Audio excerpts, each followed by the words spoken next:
ಸಮೀಪ ದೆಂದೂರು ಕಟ್ಟೆಯಲ್ಲಿ ನೂತನ ಪಾಠಶಾಲಾ ಕಟ್ಟಡ ಶಿಲಾನ್ಯಾಸ ಕಾರ್ಯಕ್ರಮದಲ್ಲಿ ಪಾಲ್ಗೊಂಡ ಪಾಲಿಮಾರು ಮಠದ ಶ್ರೀ ವಿದ್ಯಾಧೀಶ ತೀರ್ಥ ಸ್ವಾಮೀಜಿಯವರು.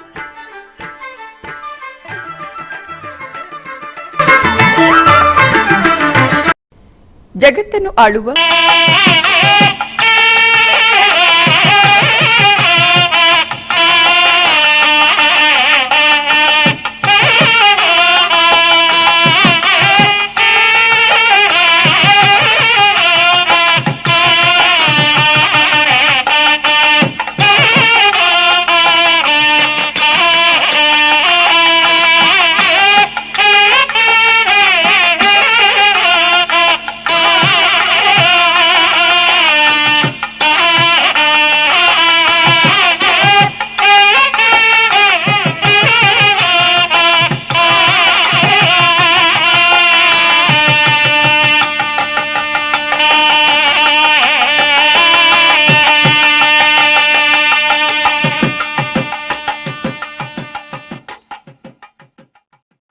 ಉಡುಪಿಯ ಮಣಿಪುರದ ದೆಂದೂರು ಕಟ್ಟೆ ಬಳಿ ಪಾಲಿಮಾರು ಮಠದ ವತಿಯಿಂದ 13 ಕೋಟಿ ರು ವೆಚ್ಚದಲ್ಲಿ ನಿರ್ಮಾಣಗೊಳ್ಳುತ್ತಿರುವ ಸಾಧ್ವಿ ಮಾಧ್ವಿ ಪಾಠಶಾಲಾ ಕಟ್ಟಡಕ್ಕೆ ಶಿಲಾನ್ಯಾಸ ಕಾರ್ಯಕ್ರಮ ಜರುಗಿತು.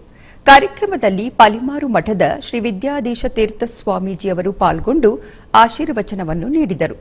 ಇಂದಿನ ದಿನಮಾನದಲ್ಲಿ ಹೆಣ್ಣು ಮಕ್ಕಳಿಗೂ ಧಾರ್ಮಿಕ ಶಿಕ್ಷಣ ನೀಡುವ ಅಗತ್ಯವಿದೆ.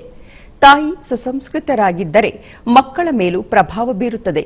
ತಾಯಿ ಭಾಷೆಯಲ್ಲಿ ಮಗು ಸಮಾಜವನ್ನು ಗುರುತಿಸುತ್ತದೆ. ಸುಸಂಸ್ಕೃತ ಹೆಣ್ಣು ಮಕ್ಕಳಿಂದ ಧರ್ಮ ಬೆಳೆಯುತ್ತದೆ. ಇದರಿಂದ ಉತ್ತಮ ಜನಾಂಗ ಸೃಷ್ಟಿ ಸಾಧ್ಯ ಎಂದರು. ಸಂಸ್ಕೃತವನ್ನು ವಿರೋಧಿಸುವ ಕಾಲಘಟ್ಟದಲ್ಲಿ ಪ್ರವಾಹಕ್ಕೆ ವಿರುದ್ಧವಾಗಿ ಈಜುವ ಕಾರ್ಯ ಮಾಡುತ್ತಿದ್ದೇವೆ. ಇದಕ್ಕೆ ಸಮಾಜದ ಪೂರ್ಣ ಸಹಕಾರ ಅಗತ್ಯ ಎಂದರು. ಶಾಸಕ Gurme Suresh Shetty, TCS global head Venguswamy Ramaswamy, Karnataka bank MD Raghavendra Bhat, Adani group ಕಾರ್ಯನಿರ್ವಾಹಕ ನಿರ್ದೇಶಕ ಕಿಶೋರ್ ಆಳ್ವ, ಕಾಂಗ್ರೆಸ್ ಪ್ರೋಟೋಕಾಲ್ ಉಸ್ತುವಾರಿ ಬಾಲಾಜಿ, ಶಾಲಾ ಕಾರ್ಯದರ್ಶಿ ಶ್ರೀಶಾ ಭಟ್ ಕಡೆಕಾರ್ ಉಪಸ್ಥಿತರಿದ್ದರು. ಮಠದ ಸಿಇಒ ಪ್ರಹ್ಲಾದ್ ಆಚಾರ್ಯ ಕಾರ್ಯಕ್ರಮ ನಿರೂಪಿಸಿದರು. ಸಾಧ್ವಿ ಮಾಧ್ವಿ ಪಾಠಶಾಲೆಯ ಹೊಸ ನಿವೇಶನದ ಭೂಮಿ ಪೂಜೆಯ ಈ ಕಾರ್ಯಕ್ರಮದಲ್ಲಿ ನಾವೆಲ್ಲ ಸೇರಿದ್ದೇವೆ. ಶಾಲೆ ಬೇಕಾದಷ್ಟು ದೇಶದ ಉದ್ದಗಲಕ್ಕಿದೆ. ಧರ್ಮಾತೀತವಾದ ಶಾಲೆಗಳು ಬೇಕಾದಷ್ಟಿದೆ. ನಾನು ಹೇಳೋದು ಧರ್ಮ ಅನ್ವಿತ ಶಾಲೆಗಳು ನಮ್ಮ ಸಮಾಜಕ್ಕೆ, ನಮ್ಮ ದೇಶಕ್ಕೆ ಇವತ್ತು ಅದು ಪ್ರಸ್ತುತ. ಆ ದೃಷ್ಟಿಯಲ್ಲಿ ಧರ್ಮದ ಜೊತೆಗೆ ವಿದ್ಯೆಯನ್ನು ಮಕ್ಕಳಿಗೆ ನಾವು ಕೊಡಬೇಕು. ಯಾಕೆಂತಂದ್ರೆ ಧರ್ಮ ಎಲ್ಲಿರ್ತದೆ ಅಲ್ಲಿ ದೇವರಿರ್ತಾನೆ, ಎಲ್ಲಿ ದೇವರಿರ್ತಾನೆ ಅಲ್ಲಿ ಎಲ್ಲವೂ ಸಿದ್ಧಿಸ್ತದೆ. ಆ ದೃಷ್ಟಿಯಲ್ಲಿ ಧರ್ಮೋ ರಕ್ಷತಿ ರಕ್ಷಿತ. ಧರ್ಮವನ್ನು ನಾವು ರಕ್ಷಣೆ ಮಾಡಿದರೆ ಧರ್ಮ ನಮ್ಮನ್ನು ರಕ್ಷಣೆ ಮಾಡ್ತದೆ.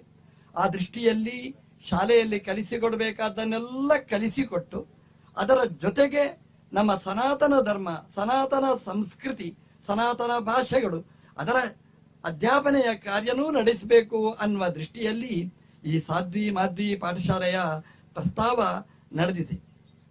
ಈ ಎಲ್ಲ ಕಡೆ ಸ್ಲೋಗನ್ ಇದೆ, ಬೇಟಿ ಪಡಾವೋ ಬೇಟಿ ಬಚಾವೋ ಅಂತ ಇದೆ. ನಾನು ಅದಕ್ಕೆ ಸ್ವಲ್ಪ ಸಂಸ್ಕೃತಿಗೆ ಸಂಸ್ಕಾರ ಕೊಟ್ಟಿದ್ದೇನೆ. ಬೇಟಿ ಪಡಾವೋ ಸಮಾಜ ಬಚಾವೋ.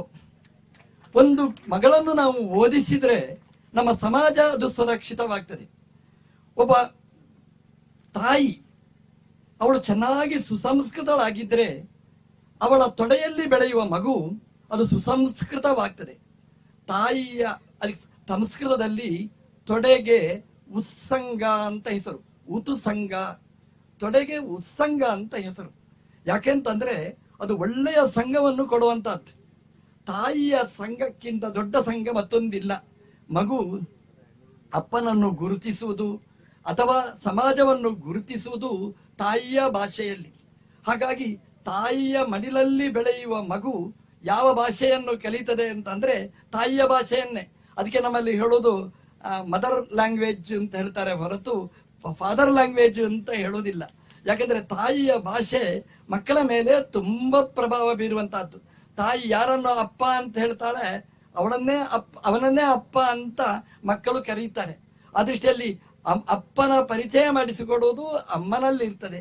ಅದೇ ರೀತಿಯಾಗಿ ಜಗತ್ತಿನ ಅಪ್ಪನನ್ನು ಪರಿಚಯ ಮಾಡಿಸಿಕೊಡ್ಬೇಕಾದ್ರೆ ನಮ್ಮ ಅಮ್ಮನೇ ಸಮರ್ಥ ಅಂತ ಆ ಮಕ್ಕಳಿಗೆ ನಾವು ಪಾಠಶಾಲೆಯಲ್ಲಿ ಹೆಚ್ಚು ಅವಕಾಶವನ್ನು ಕೊಟ್ಟು ಸಾಧ್ವಿ, ನಮ್ಮ ಹೆಣ್ಮಕ್ಕಳು ಸಾಧ್ವಿಯಾದ್ರೆ ಅವರು ತಾಯಿಯಾದಾಗ ಮತ್ತೆ ಇಂಥದ್ದೇ ಧರ್ಮದ ಅಂಗಗಳು ಮುಂದೆ ಬೆಳೀಲಿಕ್ಕೆ ಸಾಧ್ಯ.